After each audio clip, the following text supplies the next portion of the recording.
ये बताओ भैया कि हम सभी जानते हैं कि जिंदा व्यक्ति पानी में डूब जाता है, लेकिन मरा हुआ व्यक्ति पानी में क्यों नहीं डूबता है? किस कारण से वह पानी की सतह पर तैरता रहता है? Good question. इसका जवाब मैं तुमको बहुत आसान तरीके से बताता हूँ ताकि तुम समझ जाओ, लेकिन उससे पहले समझ गया। देखिए, ब्रह्मांड में ऐसे बहुत से सवाल हैं जिनका जवाब हमें नहीं मालूम, लेकिन अगर आप इस वीडियो से चैनल को सब्सक्राइब कर लेते हैं और आप सभी सवालों का जवाब यहाँ मिल जाएगा। तो जल्दी जल्दी वीडियो को लाइक करके चैनल को सब्सक्राइब जरूर कीजिए। देखो, मैं सबसे पहले तुमको बताता हूँ कि जिंदा व्यक्ति पानी में क्यों डूबता है और जबकि वही मारा हुआ व्यक्ति पानी में क्यों नहीं डूबता। तो फिजिक्स में आर्किमिडीज का सिद्धांत पढ़े, बहुत ही अच्छा सिद्धांत है जिसमें ये दर्शाया गया कि कोई व्यक्ति पानी में अपने भार के बराबर ही डूबता है। जैसे टाइटेनिक डूबा था समुद्र में ना, वो वाला नियम पढ़े हो आर्किमिडीज? हाँ पढ़ा हूँ, वही ना जिसमें बाल्टी में भरे पानी में गिलास को उल्टा करके डुबोने पर वह नीचे चला जाता है, लेकिन छोड़ने पर वह पानी के प्रेशर से तुरंत बाहर आ जाता था। हाँ, देखो फिजिक्स के अकॉर्डिंग क्या होता है कि जो गिलास का घनत्व होता है पानी के घनत्व से कम होता है, ठीक।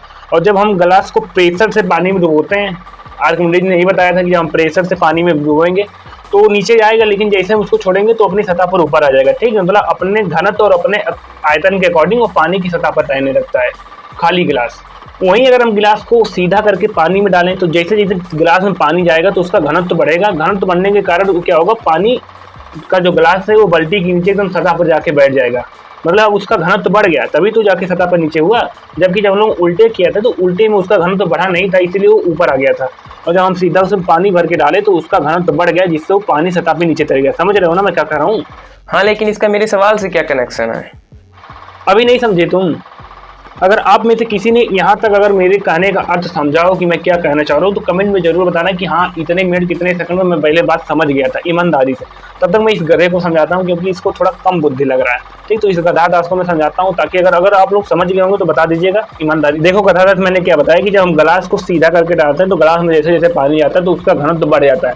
घनत्व बढ़ने के कारण क्या होता है, गिलास नीचे डूब जाता है, ठीक है, समझ रहे हो। ठीक उसी प्रकार जैसे जब कोई जिंदा व्यक्ति होता है, जब वो पानी में जाता है तो पानी में जाता है तो उसका घनत्व तो पहले से ज़्यादा रहता है, लेकिन जब वो पानी में जाएगा तो धीरे धीरे करके उसके अंदर पानी जाता है। जो फेफड़ा होता है उसके अंदर पानी जाता है और फेफड़े में पानी जाने के कारण जो उसका डेंसिटी होता है वो डेंसिटी बढ़ जाता है। डेंसिटी बढ़ने के कारण जिसे गिलास डूबा था ना पानी में, गिलास में पानी गया, गिलास नीचे जाके सतह पर चला गया, ठीक। तो उसी तरह मनुष्य के अंदर जब फेफड़े में पानी जाता है तो वो भी डूब जाता है। समझ रहे हो ना? जैसे जैसे हमारे अंदर पानी जाएगा तो हम लोग क्या, फेफड़े में पानी जाके भर जाएगा हमारे पूरे, तो हम पानी के अंदर चले जाते हैं जैसे गिलास गया था। समझे? हाँ, अब ये बताओ कि मरा हुआ व्यक्ति क्यों नहीं पानी में डूबता है? हाँ देखो, जैसे कोई इंसान मर जाता है तो जब मरने के तुरंत कुछ ही देर बाद, 2 घंटे या 3 घंटे बाद, मनुष्य के शरीर की जो सबसे बेकार खासियत है कि उसके अंदर बैक्टीरिया बनना चालू हो जाता है। और बैक्टीरिया बनने के कारण क्या होता है, उसका जो शरीर होता है वो पानी में फूलने लगता है। अनेक अनेक गैसें आ जाती है बैक्टीरिया में, तो उसका शरीर फूलने लगता है, जिससे क्या होता है उसका वैल्यूम हल्का हो जाता है और डेंसिटी कम होने लगता है, ठीक। डेंसिटी कम होने के कारण वो पानी की सतह पर ऊपर आने लगता है। समझ गए? किन गैसों के कारण शरीर की डेंसिटी कम होती है?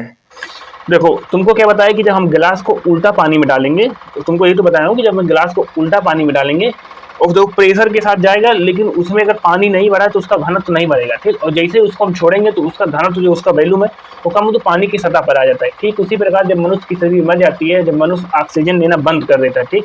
देखिए हम लोग क्या करते हैं, हम ऑक्सीजन लेते हैं और कार्बन डाइऑक्साइड खास तौर पर छोड़ते हैं, लेकिन जब मनुष्य मर जाता है तो ऑक्सीजन लेता नहीं, और जबकि कार्बन डाइऑक्साइड हमेशा रिलीज होती है बॉडी से, ठीक।